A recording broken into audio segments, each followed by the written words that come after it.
Welcome to another online U.S. history lesson. Today we're going to be talking about the impact of the war on the home front.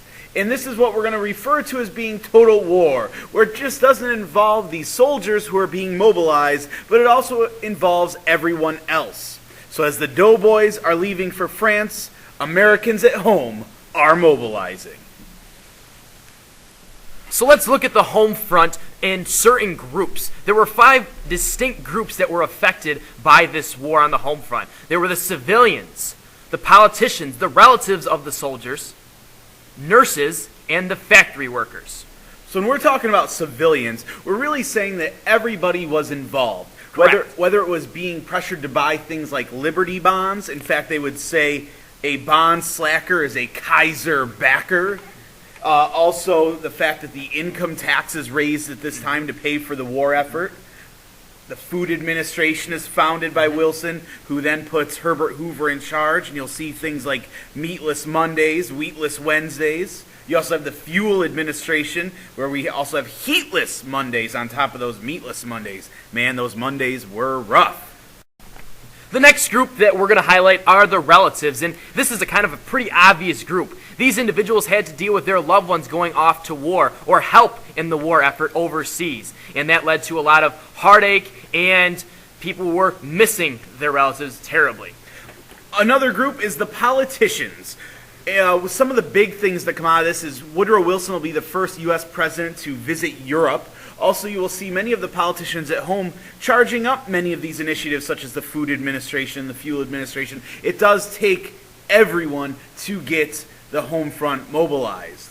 Correct. And the next group, the nurses. Now, these nurses are not just the ones on the battlefront. They're also the ones on the home front seeing the horrors of these soldiers that are coming back from war. Keep in mind, in previous lessons, we've talked about the use of mustard gas and other types of chemical warfare. Those had detrimental effects on the physical appearance of the soldiers.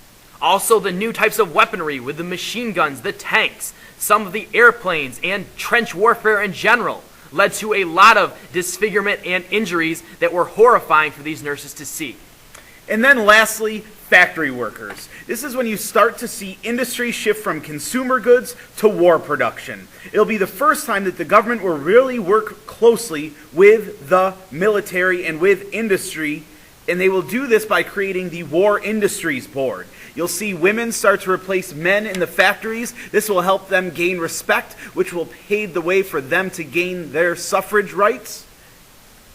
And this is one of the first times, and this is actually not one of the first times, excuse me. This is one of the first times, but we'll see kind of a repeat of some of these when we look at World War II.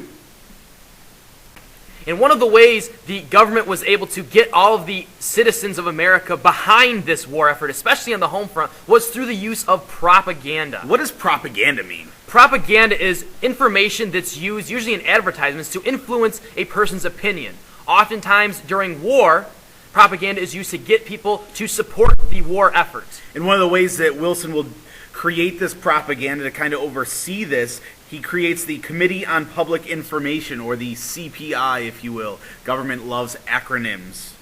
And some of the types of propaganda are going to be highlighted in this lesson. The first is patriotic, and that's the type of propaganda, posters that you can see there that showing you that your country is better or superior to others, and it's worth fighting for. It's building nationalism, trying to build that pride in your country, trying to show you, like Mr. Hoven said, we need to fight to protect it. The next type of propaganda is negative, and it's trying to convince people that the enemy is brutal, he's heartless, he's evil, and we must defeat him. This is when they make the enemy, and the big enemy for this case in World War I was the Germans. They would make them look like monsters or like animals with posters saying things like, "Destroy the mad brute." And then lastly, pressure. The pressure. And there's all sorts of pressure that propaganda is trying to put on Americans at this time, such as pressure to buy war bonds. And by war bonds, they're referred to as Liberty bonds during World War I. Pressure to take part in those meatless and heatless Mondays. Pressure to go work in factories. Pressure to enlist in the military. Right, and the final one is anti-war. Now, this is interesting because it wasn't used widely in World War I. It came about after the major world wars, but it's basically showing people the horrors of war and trying to convince them that this is a senseless waste of time and resources. Was that government sponsored? No, it was not. It was usually by a private group or private individuals. So private groups such as the Women's Peace Party would fight to try to stop America from entering the war. They would hold a conference in Washington, D.C. Among the notables there are people like Jane Addams. You'll also see the socialists pretty heavy into the anti-war movement because they see it as a fight among capitalists for wealth and power. Among them is Eugene V. Debs, and also the Wobblies, which is the industrial workers kind of protesting against the war. And if you get a chance anytime, and this is current, to drive through Phelps on a Saturday morning, you'll see the Citizens for Peace out with their picket signs and their propaganda posters on Main Street. And they're protesting the war in Afghanistan right yes, now? and they're asking for peace. And even a really famous example, I know I said Eugene V. Debs already, but another person that you've probably heard of at this point is Henry Ford was a big pacifist. That's right. Pacifist is a term that was used to describe someone who didn't want to be involved in the war. In fact, right at the start of the war, in the fall of 1914, Henry Ford will send a peace ship to Europe. And the people that he would send on this ship opposed war for political, moral, and religious reasons. So what we're seeing from all this is the government's really taking a large part in mobilizing the troops and mobilizing the home front for this war effort. And at times like this, the government often increases its power. So let's talk about some of these increases in power of the government. The first is the Selective Service Act. And this is an act which requires all men ages 18 to 30 to register for the draft. What is the draft? The draft is where you are called upon to serve in the military. You really have two choices, to go in to serve or to be put in prison. So that would be my alternative if I said I don't want to serve and I try to dodge this draft. That's right. If you tried to dodge the draft, you would be found and you would be put in jail.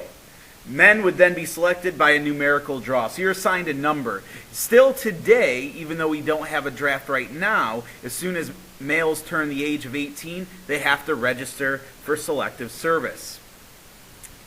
And the next act that really increased government power was the Espionage Act of 1917. And this made it a punishable offense if any American opposed or hindered the success of the U.S. or helped the enemy. So stiff penalties were for spying for the enemy, as well as people who aided the enemy or interfered with army recruiting would be getting into trouble for certain things that they would do with that. Right, and to tie into that idea, a lot of it was targeted at the people that were trying to interfere with the military draft.